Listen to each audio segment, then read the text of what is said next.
You know the silence of a hospital at 3 in the morning. It's not a peaceful quiet. It's a heavy, suffocating blanket woven from the threads of antiseptic and unspoken fears.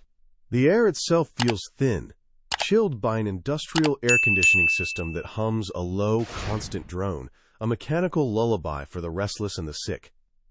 As you walk the dimly lit corridor, your rubber-soled shoes make no sound on the polished linoleum, making you feel like a ghost haunting the space between life and death. Every closed door holds a story, a world of pain or fragile hope, and the collective weight of it all presses down on your shoulders. The only other sound is the distant, rhythmic beep of a machine, a lonely heartbeat in the vast, sterile darkness.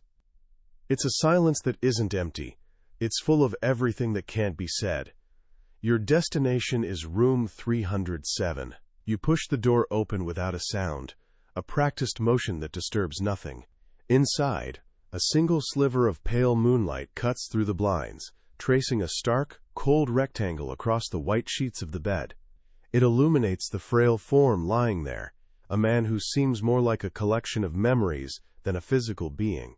This is Mr. Arthur Miller, his 80 years of life now condensed into this small space, his world reduced to the rise and fall of a chest that barely moves. His breath is a shallow whisper, a delicate counterpoint to the steady electronic pulse of the heart monitor beside him. His skin is like parchment, stretched thin over bones, and the air around him smells of illness and old age, a scent you've become far too familiar with in your line of work. His eyes, clouded by cataracts and the fog of his condition, find yours in the gloom. They are not vacant. They are filled with a desperate, lucid light that startles you. For a moment, he is not just a patient, but a man with a singular, burning purpose. His lips part, and the words he speaks are not a command or a simple request, but a prayer scraped from the very bottom of his soul. "Emily," he whispers, his voice a dry, broken thread of sound, fragile as a spider's web. "Please, my Sadie. I need to hug her one last time." The words hang in the chilled air, shimmering with an intensity that seems to defy his physical weakness. It's a plea that silences the humming machines, a final wish that carries the weight of a lifetime of love and loss within its simple syllables. Your professional instincts immediately rise up like a shield. The hospital's rules are absolute, carved in stone and reinforced by years of protocol. No animals. No exceptions. It's a rule designed for hygiene, for safety, for order in a place constantly teetering on the edge of chaos. Dr. Evans, your floor supervisor, would have your license for even considering such a thing. Yet, the raw humanity in Mr. Miller's voice bypasses all those defenses. It strikes a chord deep within you, in a place you thought you had successfully armored against the daily onslaught of grief. The rhythmic beep of his monitor suddenly sounds different. It's no longer a sign of life, but a merciless clock, each pulse a grain of sand falling from an hourglass that is almost empty. The system is telling you no, but his eyes are begging you for a yes.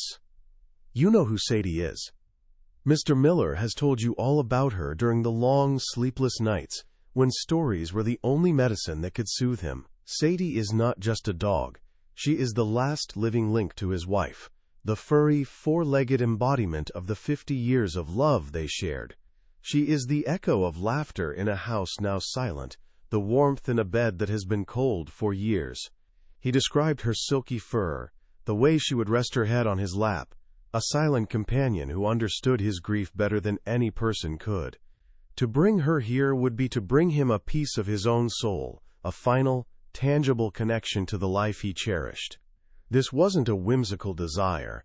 It was a fundamental need for peace, a chance to say goodbye not just to his pet, but to his entire world.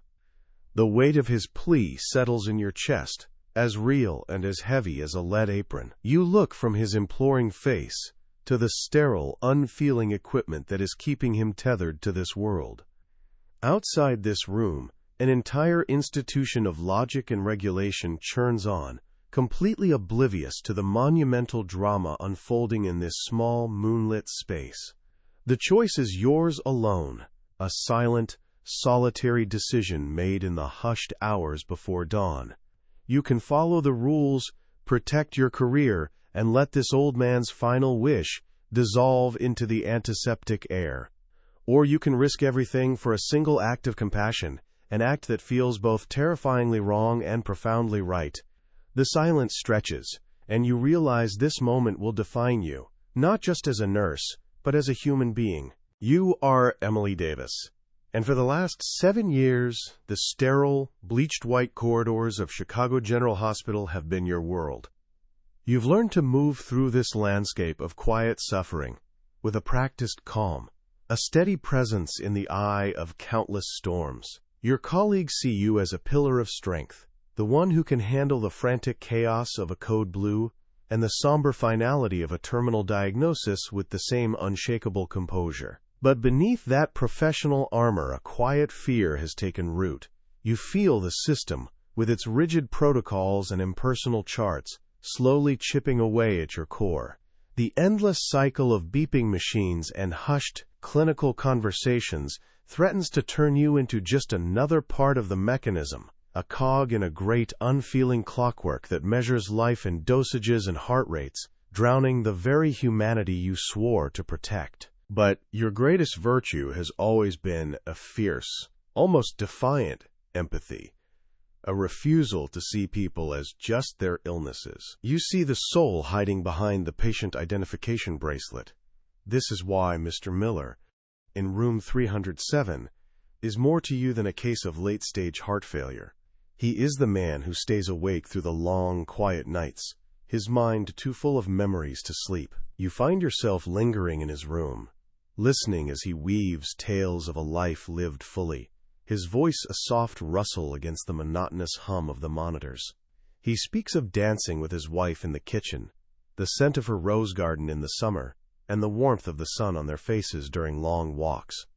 In these moments, the cold hospital room fades away, replaced by the vivid colors of his past, and you are not a nurse, but a keeper of his most precious stories. He speaks most often of Eleanor, his wife of 50 years. Through his words, you have come to know her as if she were your own grandmother. You can almost see her, her hands dusted with flour as she baked bread, her laughter echoing through a small house filled with light and love. He describes the way her eyes would sparkle when she told a joke, the gentle strength in her hands as she tended her garden. Her loss left a void in his life so vast and so deep that it seems to have swallowed all the light. He doesn't just miss her, he exists in the silent echo of her absence. Every story he tells you is an attempt to keep her memory alive, to paint her back into existence, with the fragile brushstrokes of his words, a desperate act of love against the encroaching darkness. And at the center of that world, both then and now, is Sadie. She is not just a dog, she is the last living chapter of his love story with Eleanor. They found her as a stray, a shivering ball of golden fur huddled under a park bench during a sudden downpour. She became the furry, four-legged heart of their home. Mr. Miller describes her with such tenderness, you can almost feel her silky coat under your fingertips. He remembers the soft thud of her tail against the floor, a constant, happy rhythm in their quiet house. She was the one who would rest her head on Eleanor's lap as she read, and the one who lay beside him for months after she was gone, a warm, breathing comfort in a world that had turned cold and silent. Sadie is his last tangible connection to joy. The stakes of this moment are therefore immense, a silent collision of two worlds. For Mr. Miller, this isn't about a simple desire. It is about the very nature of his death. It is the difference between leaving this world wrapped in the cold, sterile sheets of a hospital bed, or finding a final, profound peace in the warmth of a familiar embrace. To deny him this is to deny him his last breath of hope. For you, the risk is just as monumental, threatening to unravel the life you have carefully built. One act of compassion, one broken rule, could cost you your job, your license, the career you have poured your heart and soul into. The system demands obedience, a cold adherence to logic, but his eyes are pleading for a moment of pure, unadulterated love. You stand there, caught in the suffocating silence, the weight of his entire life story pressing down on you. The sanitized smell of the hospital feels like a cage, the humming machines a chorus of disapproval. All your training, every protocol drilled into your mind, screams at you to say no, to gently explain the rules, to offer a comforting but ultimately empty platitude. Yet, the images he has painted for you, of Eleanor's smile, of Sadie's trusting eyes, of a love that transcended a lifetime, are more powerful than any regulation. You look from his frail, trembling hand to the cold metal of the door handle.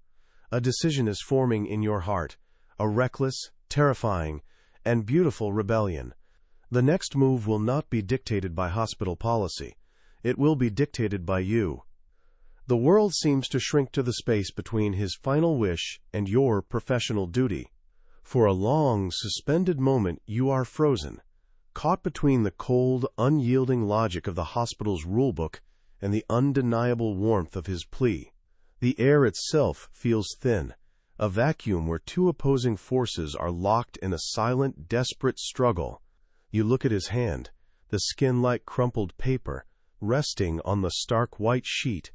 It is a hand that has built a life, held a wife, and comforted a child, and now it lies still, waiting for one last, simple comfort. The rhythmic beep of the monitor beside his bed is no longer just a sound. It is a countdown, each pulse a final, fading echo of a life richly lived. A profound shift occurs within you, a quiet but seismic event, where years of training give way to a single, overwhelming wave of pure human connection. You turn without a word, your movement decisive, a silent promise made in the pale moonlight. Your soft-soled shoes make no sound on the polished linoleum as you glide down the corridor. But inside your chest, your heart is a frantic drum. The familiar hallway, usually a place of routine and order, now feels like a hostile landscape, each shadow a potential obstacle, every closed door a silent witness to your impending transgression. You reach the nurses' station, a small island of light in the vast, quiet darkness. Your hand hesitates for only a second before you pick up the telephone receiver. The cool, smooth plastic feels foreign in your grip, a tool of communication you are about to use as an instrument of rebellion. This single object, once a symbol of your connection to the hospital system, is about to become the very thing that severs it. Your fingers find Mr. Miller's file, the crisp manila folder feeling impossibly loud in the hush of the pre-dawn hours. You locate the emergency contact information, your eyes scanning past the official details until they land on the name of his nephew. The phone number seems to glow on the page, a sequence of digits that represents a point of no return. As you punch the numbers into the keypad, each tone sounds like a gunshot in the silence, a declaration of intent that cannot be unheard or undone. A final, flickering doubt whispers in your mind, a voice of reason warning you of the consequences of the career you have so carefully built. But it is drowned out by the memory of Mr. Miller's voice, the raw, fragile plea for his Sadie, a sound more powerful than any fear. The phone on the other end begins to ring, each pulse a step further across a line you never thought you would cross. A man's voice, thick with sleep and irritation, finally answers. You keep your own tone low and steady, a practiced professional calm that belies the storm of adrenaline coursing through your veins. You don't waste time with lengthy explanations or apologies for the late hour. You cut directly to the purpose, your words stripped of everything but the essential, urgent need of the moment. This is Nurse Davis from Chicago General. You state, your voice, a firm, quiet command that leaves no room for argument. Mr. Miller needs you to bring Sadie. Now. The silence on the other end is heavy with confusion and protest, but you stand your ground, a silent, immovable force. You are no longer just following a patient's wishes. You are orchestrating a rescue, a final sacred reunion against a ticking clock. Your compassion has finally found its voice, and it is unwavering. After you end the call, the click of the receiver settling into its cradle sounds like a final, definitive verdict. You have done it. You have set in motion a chain of events that is now entirely out of your control. A profound and terrifying stillness descends upon the nurses' station. It's no longer the silence of a sleeping hospital. It is the charged electric quiet before a storm. You feel a strange mixture of terror and exhilaration, the feeling of someone who has just leaped from a cliff, trusting that the sea below will be deep enough. Every nerve in your body is on high alert, attuned to the slightest sound, the distant hum of the ice machine, the soft ding of an elevator arriving on another floor. You have cracked the very foundation of this institution, and now you must wait to see if it all comes crashing down around you. You walk back towards room 307, each step feeling heavier, more deliberate than the last. The path ahead is no longer clear. It is a treacherous road filled with unseen obstacles, and the very real threat of discovery. The easy part is over. The impossible part has just begun. You have to somehow smuggle a living, breathing animal through the sterile fortress of a major metropolitan hospital in the dead of night. You have to bypass security guards, evade night shift colleagues, and, most daunting of all, avoid the sharp, discerning eyes of Dr. Evans, a man for whom rules are not guidelines but scripture. As you approach Mr. Miller's door, you know that this single act of defiance will define everything. You have ignited a small, fragile flame of hope in the suffocating darkness, and now you must protect it with everything you have. Your first obstacle materializes out of the sterile twilight of the corridor, a figure as rigid and unyielding as the institution he represents. Dr. Evans, the night supervisor, stands with his arms crossed, his white coat a stark banner of authority against the muted gray walls. His presence seems to suck the very air from the hallway, leaving a vacuum of cold, clinical silence. He is a man built from regulations and protocol, his eyes sharp and discerning, missing nothing. He stops you with a single, quiet word, "Nurse."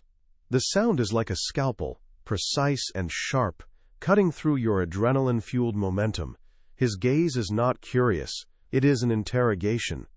A low, menacing hum from the overhead fluorescent lights seems to amplify the tension as he steps closer, his voice dropping to a conspiratorial whisper that feels more like a threat.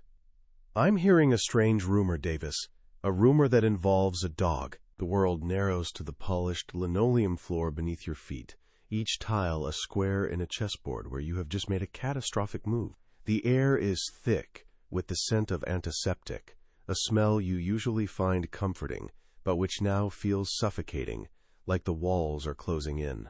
Dr. Evans's eyes are relentless, pinning you in place. Your mind races, searching for a plausible lie, a deflection, anything to shield the fragile hope you've just ignited. Your career, 7 years of tireless work, flashes before your eyes, ready to dissolve under the heat of his scrutiny. Just as the silence becomes unbearable, a lifeline appears. Your colleague, Sarah, rushes from a nearby room, her face a mask of practiced urgency. "Doctor, I need you in 302 now." His pressure is dropping fast. A flicker of understanding passes between her eyes and yours, a silent, defiant alliance that shatters the doctor's focus. He hesitates, then turns, his institutional duty overriding his suspicion for now. That single moment of complicity buys you precious time, a small pocket of air in which to breathe and move. You don't waste it.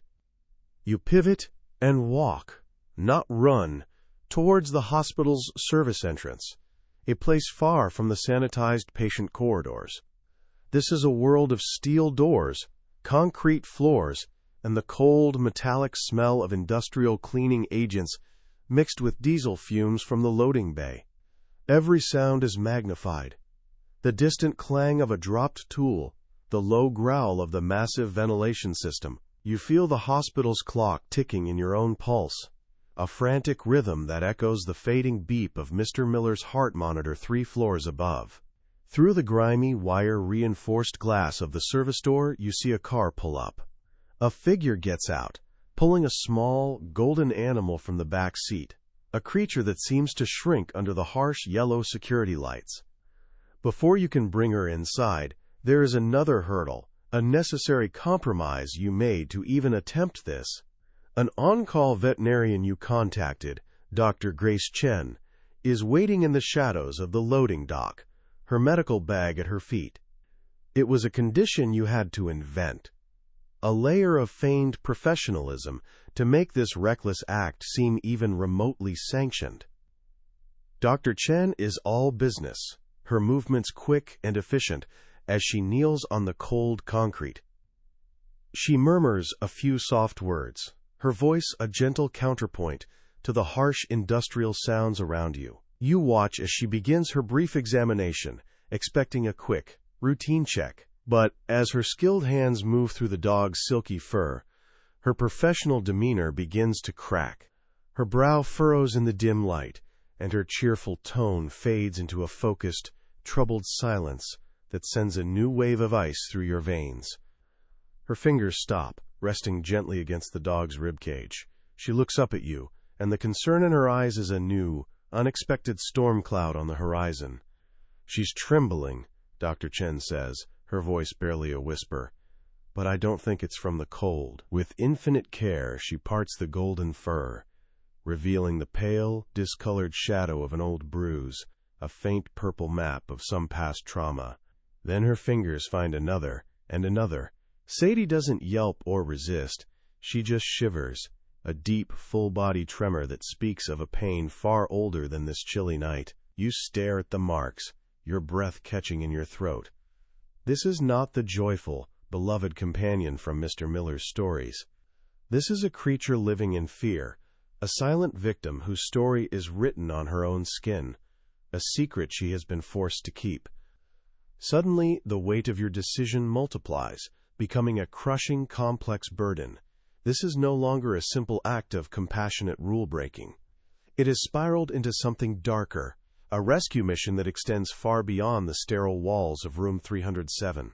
You look at this small, terrified animal, the last living piece of a beautiful love story, and you see the ugly truth of her hidden suffering.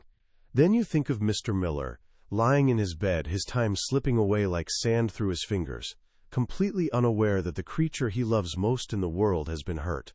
The threat of Dr. Evans, of losing your job, seems insignificant now compared to this profound, immediate injustice. The clock is no longer just ticking for him, it's ticking for her too. You have to get her to his side, but the path is now riddled with more than just rules. It's paved with a cruelty you never expected. The cold concrete of the loading dock seems to leach the warmth from your very bones, a chilling echo of the new, icy dread that has settled in your heart. This was supposed to be an act of simple, beautiful compassion, a final gift of love. Instead, it has twisted into something ugly and complex, a dark secret revealed under the harsh glare of a security light. You look at Sadie, her small body racked with tremors that have nothing to do with the night air, and you see the silent story of her suffering written in bruises beneath her golden fur. For a moment you feel utterly lost, a small boat caught in a violent, unexpected storm. But then Dr. Chen looks at you, her eyes reflecting not judgment, but a shared, rising indignation. She sees the unwavering resolve in your face, the fierce empathy that started this entire chain of events, and in that shared glance, a new, defiant alliance is forged. Dr. Chen doesn't hesitate. She reaches into her medical bag and pulls out a small, handheld device, a microchip scanner that suddenly feels like a key to a locked room. The air is still, broken only by the low hum of the hospital's ventilation system as she passes the scanner over Sadie's shivering back. A single sharp beep cuts through the industrial silence, a small sound that carries an immense weight. She studies the screen, her brow furrowed in concentration. "That's not right," she murmurs, more to herself than to you. She shows you the display. The name and address glowing in the cool blue light do not belong to the nephew. They belong to a woman on a different street, a name you instantly recognize from Mr. Miller's late-night stories. It is the name of his kind, next-door neighbor, and with that discovery, a single, fragile ray of hope pierces the darkness. Your fingers feel numb as you dial the number, the phone pressed hard against your ear. A gentle, sleepy voice answers, and you quickly explain the situation, your words a quiet, urgent torrent in the pre-dawn hush. The story that unfolds is one of heartbreaking neglect. The neighbor tells you how the nephew was rarely there, how Sadie was often left alone for days, her lonely whimpers echoing across the fence. The woman had been secretly leaving food and water for her heart aching for the sweet-natured dog she had known since she was a puppy. Every piece falls into place, the fear, the trembling, the hidden bruises. This was not a momentary lapse in care. It was a sustained, cruel abandonment. The truth is a cold, hard stone in your stomach, but it is also a weapon. You now hold the undeniable proof of a profound injustice. You are no longer moving with the stealth of a rule breaker. You are marching with the righteous fury of a protector. With Dr. Chen at your side, a silent, formidable ally, you walk back through the sterile corridors, your purpose a palpable force. You find Dr. Evans at the main nurse's station, his posture rigid, his attention buried in a patient's chart. He looks up as you approach, his expression hardening, ready for a confrontation. But this time, you are not the nervous subordinate, caught in a transgression. You are an advocate, armed with a truth that transcends any hospital policy. The antiseptic air around you seems to crackle with a new kind of tension, not of fear, but of an impending moral reckoning. You meet his cold, questioning gaze without flinching, your own eyes burning with a fire he did not expect. Your voice is low, steady, and stripped of all deference. You lay out the facts with the precision of a surgeon, detailing the microchip discovery, the neighbor's testimony, and the physical evidence of neglect that Dr. Chen professionally corroborates beside you. You make it clear this is no longer about a sentimental dying wish. This has become a rescue mission, a chance to intervene on behalf of a creature who has been silently suffering. Your empathy, the very virtue that the system tries to suppress, is now your greatest strength, a powerful current pushing against the unyielding dam of his authority. You watch his face, seeing the flicker of conflict behind his stern facade, the administrator at war with the man, the rulebook at war with the simple, undeniable truth of what is right. He is trapped, not by your defiance, but by his own conscience. The silence that follows is a vast, empty space where two worlds collide. The rhythmic beeping of distant monitors seems to fade, the hum of the lights disappears, and the entire hospital floor seems to hold its collective breath. Dr. Evans stares at you, his jaw tight, the institutional armor showing its first visible cracks. He lets out a long, ragged sigh, a sound of profound weariness, the sound of a fortress wall finally crumbling under a persistent, gentle siege. He looks from your determined face to the quiet professional resolve in Dr. Chen's eyes. Finally, his gaze drops to the floor. When he looks up again, the cold fire of his authority has been extinguished, replaced by a grudging respect. 10 minutes, he says, his voice a low rumble. Not 1 second more. It is a surrender, a victory, but it is also the official start of a new, desperate race against the clock. The 10 minutes you were given feel like a lifetime and a single, stolen second all at once. Your heart hammers against your ribs, a frantic drumbeat against the profound silence of the corridor. You guide Sadie with a gentle hand on her back, her small body still trembling, a warm, living current of fear and hope beneath your palm. The door to room 307 looms ahead, not as a simple barrier of wood and metal, but as a gateway between two worlds, the cold, sterile reality of the hospital and the sacred, private universe of a man's final love. The air grows colder as you approach, the polished linoleum beneath your feet feeling like a sheet of ice. Every shadow seems to hold its breath, every distant beep of a machine, a reminder of the clock you are racing. You reach for the handle, and its cold metal feels like a shock, the finality of this act sending a tremor through your own hand. You push the door open without a sound. The room is exactly as you left it, bathed in a sliver of pale, ethereal moonlight that seems to carve the scene from stone. But everything feels different now. The air is charged, electric with anticipation. Mr. Miller's eyes, which had been closed, flutter open. They are no longer just pleading. They are wide with a disbelieving, fragile hope that seems to illuminate his entire face from within. His gaze travels from your face down to the small, golden creature standing hesitantly at your side. A sound escapes his lips, not a word, but a soft, broken gasp of air. A lifetime of longing compressed into a single, aching breath. The relentless, steady beep of his heart monitor falters for just a beat, a momentary pause in the rhythm of his life, as if his very heart is stunned into silence. You gently nudge Sadie forward, and she takes a tentative step onto the cool floor of the room, her claws making a soft, clicking sound. She stops, her head cocked, her body a coiled spring of uncertainty. The room smells of antiseptic, of illness, and of the faint, lingering scent of old books and wintergreen, the smell of him. Her nose twitches, sifting through the layers of sterile hospital air to find that one familiar, beloved scent. You can see the exact moment recognition dawns. Her ears perk up, her tail gives a single hesitant thump against the floor. It's a quiet, profound discovery in the silent room. She lets out a low whimper, a sound of such pure, heartbreaking yearning that it feels like a physical blow, a sound that bridges the years of separation and the sterile gulf of this final lonely space. With an effort that seems to drain every last ounce of his remaining strength, Mr. Miller lifts his hand from the white sheet. It trembles violently, the skin as thin and translucent as a moth's wing, the blue veins a delicate map of his 80 years. This is not just a physical motion, it is an act of pure will, a final summoning of every memory of love he has ever known. The hand floats in the air for a moment, a pale flag of surrender and a beacon of welcome all at once. It is an invitation across the final frontier, a bridge built of love and loyalty, reaching for the last living piece of the world he built with his Eleanor. The silence in the room deepens, becoming a sacred vessel holding this single monumental gesture, waiting to see if it will be answered. Then she moves. All hesitation vanishes, replaced by a singular, unwavering purpose.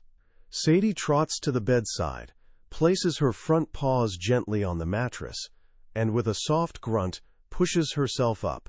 She lays her head directly on his chest, a perfect, trusting weight over his fading heart. His trembling hand finally finds its destination, sinking into the deep, silky comfort of her fur. His eyes drift closed, and a single, perfect tear escapes from the corner of his eye, tracing a silver path through the landscape of his wrinkled cheek. The heart monitor, once erratic, now settles into a slow, steady, peaceful rhythm. There are no words. There is only the profound, silent communion of two souls, a man and his dog, completing a circle of love at the very edge of existence. This is the hug. This is the goodbye. You stand in the doorway, an invisible guardian of this sacred space, the cold of the hallway at your back, and the impossible warmth of the room before you. The world outside, with its rules and its clocks and its rigid lines, has ceased to exist. In this small, moonlit room, the only law is love. The harsh scent of antiseptic seems to have been replaced by something softer, like the smell of sunshine on warm fur. You watch the slow, even rise and fall of Mr. Miller's chest, a peaceful cadence in perfect time, with the soft breathing of the animal nestled against him. He is not just a patient anymore, and you are not just a nurse. You are a witness to a final, perfect act of grace, a moment so pure it has irrevocably changed you, proving that sometimes the most profound healing has nothing to do with medicine at all. Mr. Miller passed away just as the first pale fingers of dawn began to stretch across the Chicago skyline, not with the rattling protest of a machine, but with a quiet, profound serenity.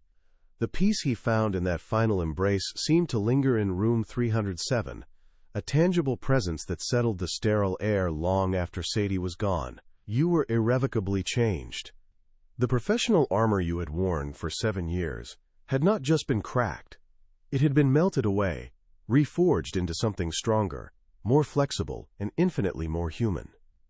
The bleached white corridors of the hospital no longer felt like a rigid cage of protocol, but a vast, quiet landscape of human stories, each one deserving of its own unique form of grace.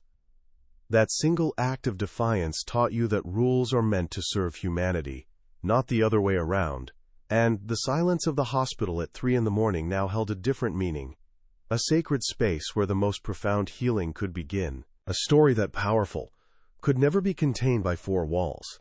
It began as a hushed whisper at the nurses' station, a shared, secret glance between colleagues, a tale told with a reverence that defied any official report. It was a small, warm flame of truth in the cold, clinical environment, and it refused to be extinguished. Somehow, the story leaked beyond the hospital's sterile perimeter, finding its way to a local journalist who saw it not as a breach of policy, but as a testament to a love that transcended even death. The city awoke to a headline that didn't scream of scandal but whispered of hope: "The last hug at Chicago General." The narrative captured the public's heart, a deeply moving symbol of a final, defiant act of love against the impersonal machinery of modern medicine, a reminder that even in a city of steel and stone, the softest bonds are the strongest. You walked into the hospital administrator's office fully expecting to be fired, the end of a career sacrificed for a single moment of compassion. The air in the boardroom was thick, with an unfamiliar tension, the faces of the board members unreadable masks of authority. But then Dr. Evans, the man who represented the very system you had defied, stood and spoke. He described the peace on Mr. Miller's face, the undeniable rightness of what had happened. Bolstered by the wave of positive public sentiment, the board made a decision that sent a shock wave through the institution. They were not terminating you. They were celebrating you.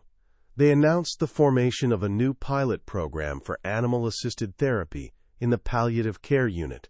It would be called the Sadie Initiative, a living legacy born from your rebellion, a permanent testament to a love that changed everything. While your act of compassion was being transformed into hospital policy, a different kind of justice was quietly unfolding. The nephew, once a peripheral figure of neglect, was now at the center of a storm. Dr. Chen's official veterinary report, detailing the bruises and the deep-seated fear in Sadie, was irrefutable. Combined with the neighbor's tearful testimony to investigators, a damning picture of sustained cruelty and abandonment emerged. The community, now fiercely protective of the dog they knew from the news, demanded accountability. The man who had denied a dying uncle his last wish, while simultaneously harming the creature he was meant to protect, found himself facing legal consequences. The quiet, invisible chains of his neglect were finally broken, not by an institution, but by the powerful, undeniable truth you had dared to uncover in the dead of night. In the midst of these great institutional and legal shifts, a small, golden dog began a new life. Sadie, the living heart of this entire story, found her forever home. Dr. Chen, the compassionate veterinarian who became your unlikely ally in the shadows of the loading dock, officially adopted her. You visited them a few weeks later, watching from a park bench as Sadie chased a bright red ball across a sun-drenched lawn, her movements no longer hesitant and fearful, but fluid and joyous. The haunted look in her eyes had been replaced by a soft, trusting light. She was no longer a symbol of a painful past, but a vibrant, breathing testament to resilience. She was the beautiful, happy ending that Mr. Miller would have wanted, a final chapter of his love story that was now just beginning, running free under a wide, open sky. You continue to walk the halls of Chicago General, but the woman who walks them now is not the same one who answered a dying man's plea. The scent of antiseptic no longer chokes you with its sterility. It smells of clean slates and the possibility of grace. You have become a quiet legend on your floor, a reminder that the heart of medicine is not found in a chart, but in human connection. The Sadie Initiative has flourished, its gentle, furry ambassadors bringing moments of profound peace to those nearing the end of their journey. You learned that your most important act as a nurse was not in following orders, but in listening to a soul. That night taught you that compassion is its own authority, a force capable of bending the unbendable. What you didn't know yet was that this single story, this last hug, was about to inspire a movement far beyond the city limits. You look at your own hands now and see them differently. They are no longer just the instruments of medical procedure, a pair of hands that check vitals, administer medication, and fill out charts. They are the hands that opened a door, that guided a frightened dog, that helped orchestrate a final, sacred goodbye. The silence of the hospital at 3 a.m. is no longer a sound you dread. It has become a canvas for quiet miracles. You learned that night that the most potent medicine you could ever offer wasn't stored in a vial or a syringe, but in the simple, unwavering decision to listen to another human soul. The institutional walls, which once felt so solid and imposing, now seem almost translucent, revealing the countless stories of love and loss beating within them, each one waiting for someone to finally hear its rhythm. That single story, born in the moonlit quiet of room 307, refused to stay silent. It traveled on whispers down sterile hallways, then leaped beyond the hospital walls, carried by the city's own heartbeat. It became more than a local news feature. It became a symbol. You started receiving letters, then emails, from nurses in other cities, other countries, each sharing their own small acts of defiance, their own moments of choosing compassion over protocol. The Sadie Initiative was just the beginning. It was the first stone dropped into a vast, still lake, and the ripples are still spreading, creating a movement of quiet courage within the rigid frameworks of healthcare. You realized you hadn't just given a man his final wish. You had given countless others permission to listen to their own hearts, to find the humanity buried beneath the weight of the system. We build our world on rules, on systems designed to protect us, to create order from chaos. We are taught from a young age to color inside the lines, to follow the established path. But what happens when those lines become a cage? What happens when the path leads away from the very people it was meant to serve? That night, you learned a profound and simple truth. Our humanity is the highest law. It is a force more ancient and more powerful than any policy manual or institutional decree. It is the invisible thread that connects us all, the silent understanding that transcends language and logic. True courage is not found in blindly following the rules, but in knowing, with every fiber of your being, when it is time to break them for the sake of something greater. A final moment of peace, a rescued soul, a single perfect hug. Sometimes, you visit the park on your day off. You sit on a familiar bench and watch a flash of gold streak across the green grass, a blur of pure, unadulterated joy. It's Sadie. She no longer trembles. Her tail is a constant, happy metronome, and her bark is a sound of pure celebration. She is the living, breathing legacy of Mr. Miller's love and your defiance. Every leap she takes into the warm afternoon sun feels like a victory over the darkness she once knew. She is the beautiful, final chapter he never got to write, a testament to the fact that love doesn't end when a life does. It transforms, it continues, it finds new ways to run free under an open sky. In her trusting eyes, you see the reflection of a profound promise kept, a circle of compassion completed, a final beautiful goodbye that blossomed into a brand new beginning. In the end, this was never just a story about a dog.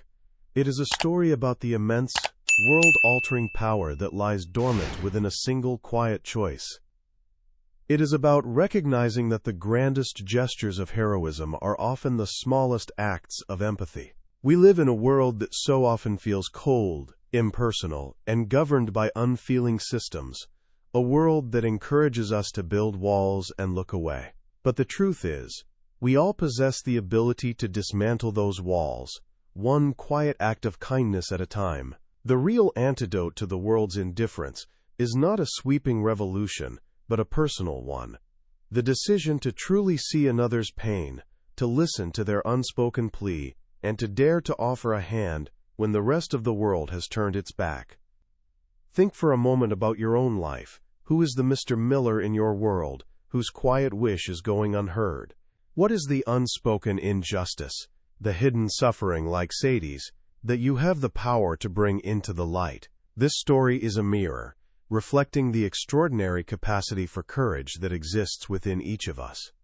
It is an invitation to find that strength, to be the person who chooses connection over convenience, empathy over apathy. The world doesn't change through grand decrees. It changes through the cumulative force of millions of small, brave acts of love. So we ask you, what is the one rule you are willing to bend to heal a part of your world? Share your own stories of compassion in the comments below, because every single one of them matters. Every voice helps build a kinder world.